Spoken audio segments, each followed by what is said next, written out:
Welcome to part 3 of The Summer of the Beautiful White Horse, written by William Saroyan. ఇప్పటికే మనం చాలా విషయాలు తెలుసుకున్నాం. యాడము వాళ్ళ కమ్యూనిటీ గురించి చాలా గొప్ప విషయాలు చెప్పాడు. నిజానికి ప్రపంచంలో అందరూ ఆనెస్ట్గా ఉంటే మన వల్ల మిగతా వారు ఇబ్బంది పడరు. ఈ మిగతా వారు ఇబ్బంది పడినప్పుడు వారు ఆనెస్ట్గా ఉంటారు. వారు వారి చుట్టుప్రక్కల వారిని ఇబ్బందులు గురి చేయరు. ఆ విధంగా లోక కళ్యాణం సంప్రాప్తిస్తుంది. ఇక గమనిస్తే we were proud first, honest next, and after that we believed in right and wrong. ఈ మూడు విషయాలు మీరు గమనించాలి. ఫస్ట్ మేము ప్రౌడ్. ఎందుకు ప్రౌడ్? నువ్వు ఎప్పుడైనా ముక్కుసూటిగా నిర్భయంగా మాట్లాడగలవంటే దాని అర్థం నువ్వు ఏ తప్పు చేయవని అర్థం. నువ్వు ఏ తప్పు చేయనప్పుడు నీలో నిజాయితీ కనిపిస్తుంది. నిజాయితీ, నికార్సుగా ఉండటం, పద్ధతిగా మాట్లాడడం, మంచి మంచి లక్షణాలు మీలో మనలో ఉంటాయి. ఇదే విషయాన్ని చెప్తున్నాడు. ఫస్ట్ మేము ప్రౌడ్గా ఉంటాం. తర్వాత మేమందరూ కూడా ఆనెస్ట్ పీపుల్. మా జాతికి చెందిన వాళ్ళందరూ కూడా చాలా ఆనెస్ట్గా ఉంటారు. And after that we believed in right and wrong. మా తెగకు చెందిన వాళ్ళందరూ కూడా, మా గెరగ్లేనియన్ కమ్యూనిటీ వాళ్ళందరూ ఏం ఆలోచిస్తారంటే ఏది తప్పు లేదా ఏది మంచి ఏది చెడు అనే విషయాలు తెలుస్తాయి. చూడండి, ఇప్పుడు ఇవి చాలా ఎంత అవసరమో మన ప్రపంచానికి. ఎవరైనా ఒక పని చేసేటప్పుడు ఇది ఇది ఈ పని వల్ల నాకు లాభం చేకూరి మిగతా వారికి నష్టం కలిగిస్తుందా, ఈ పని వల్ల మిగతా వారికి లాభం చేకూరి నాకు నష్టం కలిగిస్తుందా, లేదా ఉభయులకి అంటే నాకు మిగతా వాళ్ళకి లాభం చేకూరుస్తుందా, అది కాకపోతే ఇద్దరికీ నష్టం కలిగిస్తుందా అనే విషయాన్ని మనం ఆలోచించగలిగినప్పుడు ఈ సమాజంలో అశాంతి, దుర్బలత్వం, కీడు, అజ్ఞానం ఇవేమీ ఉండవు. అందరూ కూడా ఆనందంగా స్నేహ సుహృద్భావాలు కలిగి మంచిగా మసులుకుంటారు. మరి మనకి ఈ విషయాలు తెలియాలి. గెరగ్లేనియన్ కమ్యూనిటీ నుంచి మనం నేర్చుకోవాల్సిన విషయాలు ఇవే ప్రత్యేకంగా. ఫస్ట్ వాళ్ళ గురించి ఏం చెప్పాడు? ఆనెస్ట్గా ఉండటం. ఫస్ట్ వాళ్ళు ప్రౌడ్గా ఉంటారు. ఆనెస్ట్గా ఉంటారు. ఏది మంచి ఏది చెడు తెలుసుకుని వాళ్ళు ప్రవర్తిస్తారట. None of us would take advantage of anybody in the world, let alone stay. ఎవరైనా కొంచెం మనకన్నా బలహీనంగా ఉంటే సాధారణంగా మనం చూస్తూ ఉంటాం. ఈ ప్రస్తుత సమాజంలో జరుగుతున్న చాలా అకృత్యాలు కూడా ఇలాంటివే. మనకన్నా తక్కువ వారని కులంలో కానీ, మరి నమ్మిన సిద్ధాంతాల్లో కానీ, మరి ఆర్థికంగా కానీ, అలాగే వేషధారణ వేసిన దుస్తులు కానీ తక్కువగా మనకన్నా ఉంటే మన కంటికి అంత ఆనకపోయినట్లయితే వాళ్ళు మనం హీనంగా చూడడానికి ప్రయత్నిస్తాం. ఇది చాలా హేయమైన చర్య. ఇక్కడ గమనించండి. None of us would take advantage of anybody. ఎవరి విషయంలోనూ మేము వేరే వాళ్ళని దుర్బుద్ధితో ఇబ్బందులు పాలు చేయడానికి మేము ప్రయత్నం చేయం కూడా అంటున్నాడు. కాబట్టి ఆయన చెప్పినటువంటి ఈ గెరగ్లేనియన్ కమ్యూనిటీ వాళ్ళ గురించి మనం చాలా మంచి విషయాలు, సుగుణాలు నేర్చుకోవచ్చు. ఇక నెక్స్ట్ పారాగ్రాఫ్లో consequently even though I could see the horse so magnificent అనే వర్డ్ రాయండి. దీనికి నా దగ్గర కొన్ని వర్డ్స్ ఉన్నాయి.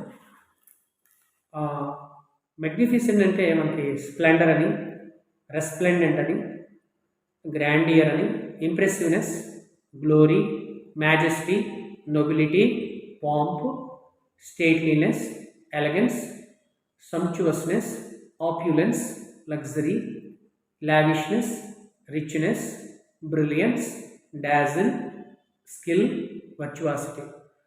ఇన్ని వర్డ్స్ సినానిమ్స్ ఉన్నాయి ఈ వర్డ్కి. మెగ్నిఫిసెన్స్ ప్రొనౌన్సియేషన్ మ్యాగ్నిఫిసెన్స్ అంటూ ఉంటారు. మ్యాగ్నిఫిసెన్స్ కాదు, మగ్నిఫిసెన్స్ అని ప్రొనౌన్స్ చేయాలి. ఎలా చేస్తారు? Can you try once? Yes, magnificence. ఇక్కడ గమనిస్తే కన్సిక్వెంట్లీ అనే వర్డ్ కూడా మనకుంది. కన్సిక్వెంట్లీ అంటే దాన్ని యాజ్ ఎ రిజల్ట్ అనే అర్థంగా తీసుకోవాలి మనం. Consequently means as a result.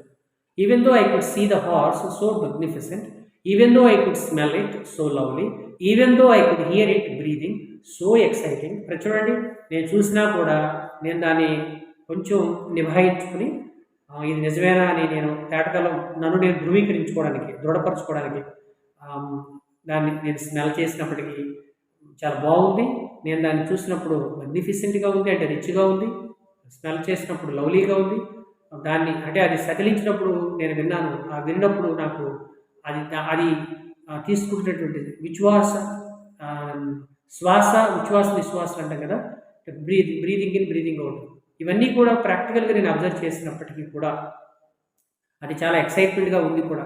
I couldn't believe the horse had anything to do with my cousin Mourad or with me or with any of the other members of our family asleep or awake, because I knew my cousin Maurad couldn't have bought the horse, and if he couldn't have bought it, he must have stolen it, and I refused to believe he had stolen it.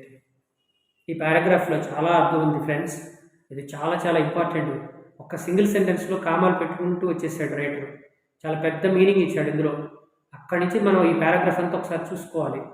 నేను గుర్రాన్ని చూసినా, దాన్ని నేను తనివితేరా దగ్గరికి వెళ్ళి దాన్ని feel అయినా కూడా, మా కజిన్కి కానీ మాకు కానీ అంత రిచ్ వస్తువు, అలాంటి యానిమల్ మాకు దొరకడం, అది మాలాంటి వారి అంటే పేదవాళ్ళ దగ్గర ఇలాంటి రిచ్ ఒక ఒక అద్భుతమైనటువంటి ఒక జంతువు, ఒక హార్సు మాలాంటి వాళ్ళు, ఎగ్జాంపుల్ ఇక్కడ మౌరద్ దగ్గర ఉండటం, ఇప్పటికే అంటే నిద్ర నుంచి మేల్కొనటువంటి వాళ్ళు కానీ, మేల్కొన్న వాళ్ళు కానీ ఎవరికి కూడా అంత రిచ్ వస్తువు ఉంటుందని నేను అనుకోనని చెప్తున్నాడు.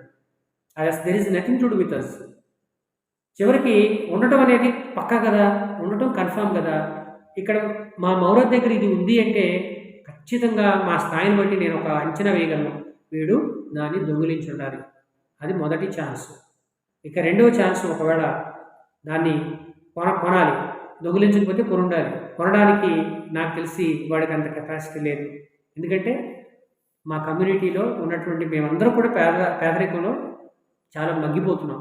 అలాంటి సిచ్యువేషన్లో మౌరద్ హార్స్ తీసుకొచ్చాడు, దాని మీద కూర్చొని నన్ను కూడా స్వారీ చేయడానికి పిలుస్తున్నాడు అంటే అదంతా యాక్సెప్టబుల్గా అనిపించలేదు. ఎందుకంటే మా కమ్యూనిటీ హానెస్ట్కి, ప్రౌడ్ ఫీలింగ్కి, ఏది మంచి ఏది చెడు తెలుసుకుని ప్రవర్తించేటువంటి తెగవాళ్ళం కాబట్టి I will not accept it, I will refuse అంటున్నాడు. I refuse to believe he had stolen it. ఒకవేళ వాడు చేసిన దొంగతనం అయితే నేను దాన్ని తిరస్కరిస్తాను. I will not accept it. ఇంత డంకా బజాయించి నిబ్బరంగా చెప్తున్నాడు యారన్. సో ఇప్పటి వరకు ఫ్రెండ్స్ యారన్ చెప్పిన చాలా విషయాలు మనం తెలుసుకున్నాం. యారన్ వాళ్ళ కమ్యూనిటీ గురించి ముఖ్యంగా 3 విషయాలు మనం పక్కాగా గుర్తుపెట్టుకోవాలి: proud, honesty, being proud, honesty and what is right, what is wrong. ఈ 3 అంశాలు తెలుసుకోవాలి. ఇక 4వ వీడియోలో, 4వ భాగంలో the summer of the beautiful white horse అనే లెసన్ నుంచి మనం కొన్ని విషయాలు తెలుసుకోవడానికి ప్రయత్నం చేద్దాం. Keep watching.